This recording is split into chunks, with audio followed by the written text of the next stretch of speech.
So the two periods that I'm going to be looking at is a post-Reconstruction of 1876 through 1953 and 1968 to the present. Those are the two post-Reconstruction periods.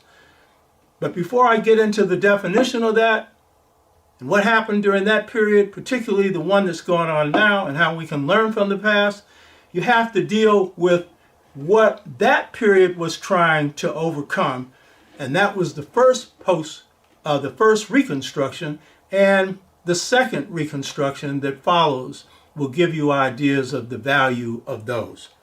And so the first Reconstruction comes out of the Civil War, and that was the biggest war that had been fought in the Western world up to that time.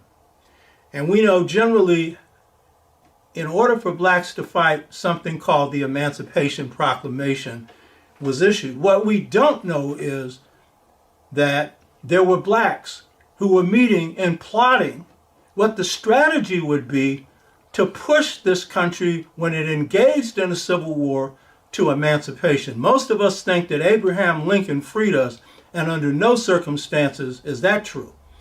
But what we don't know very often is that during this period, there were blacks who were members of a group called the Loyal League. The Loyal League was a secret society. The Loyal League came out of Africa. You had secret societies in Africa. And these secret societies were educational centers, but they also trained warriors. Every black person that came into the Western Hemisphere from 18 to 35 had gone through a secret society, men and women, and they were tough. And a lot of what you'll see in terms of the Civil War came out of that toughness. So you had Loyal League members on the plantation. Nat Turner was a member of the Loyal League. And when he died in Jerusalem, they said he was making a sacrifice for freedom. He was warning slave masters, if you continue with this, then this is what's going to happen to you. Another member of the Loyal League was a free man of color. His name was Martinara Delaney. And most people consider him the most brilliant mind produced in this country in the 19th century. He went to Harvard for a short time, got him a medical degree. Not from Harvard, they actually kicked him out because the whites didn't want him there and couldn't stand the sight of a brilliant black man, which is the sight of just about all black people. And so Martinara Delaney and others, they had plotted the Civil War before it happened. They knew what was going to happen. They were what you call erudite Africans, because secret societies were highly educated, brilliant people. And so they plotted a strategy to push whoever was in office, because at that point they were planning way ahead of the Civil War.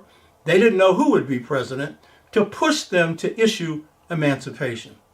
And so finally, Lincoln decides to issue emancipation because, number one, they're losing militarily. They had very few victories. Whites were deserting and did not want to fight. And in the case of Britain, Britain was on the verge of recognizing the South. And had they done that, the Confederates would have won the Civil War, because Britain was the most powerful nation in the world. And so Lincoln, and I know some of you know this, but some of you don't, had stated when this war started, if I can win this war without freeing a single black person, an enslaved black person, I will. If the only way I can win it is to free a few, I will. But if the only way I can do it is to issue emancipation, then I will. He was against slavery, but he wasn't against abolishing. He wasn't for abolishing slavery. Typical liberal. Dick Gregory, who was a friend of mine, said, you know, the difference between a liberal and a conservative is a conservative will hang you from a high tree and a liberal will hang you from a low tree. And I know some of you are worried about that because you think that's what's going to happen with the Democrats. And if you let it happen, it sure will. But I'm going to show you, you got some power in this situation. So what happens is Lincoln issues this emancipation, but it has no effect in freeing blacks because it is effective only where blacks are enslaved. It's designed to give blacks the incentive to fight. Martinara Delaney goes to meet Abraham Lincoln after the Emancipation Proclamation is issued.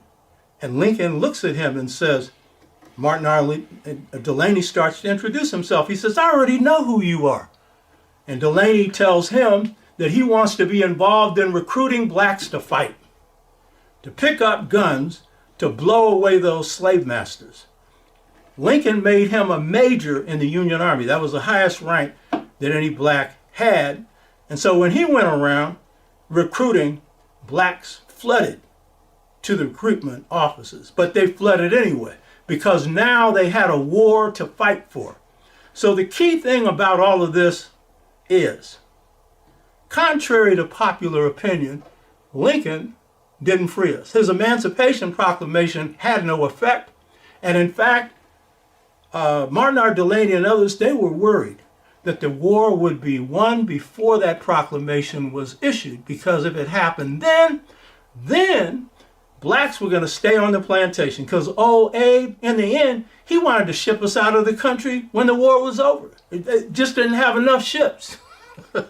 So the thing is, you got to understand that blacks engaged in this war, 179,000 black soldiers, in a war in which whites were killing each other.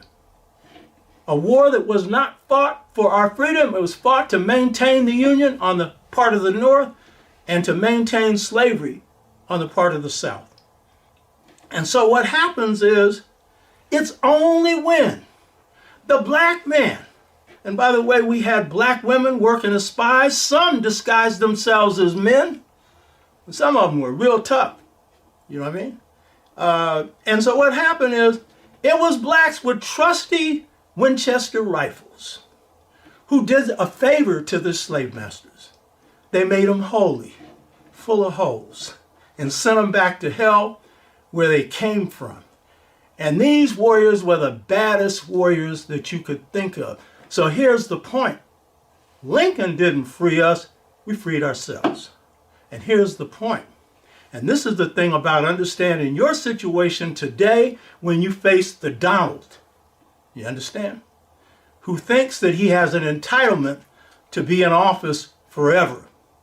What you need to understand is that when you face the Donald, you have power. And part of your power is revealed in history. So here's a time when the Civil War is going down, where the white man rules the world. Britain had been ruling for 200 years.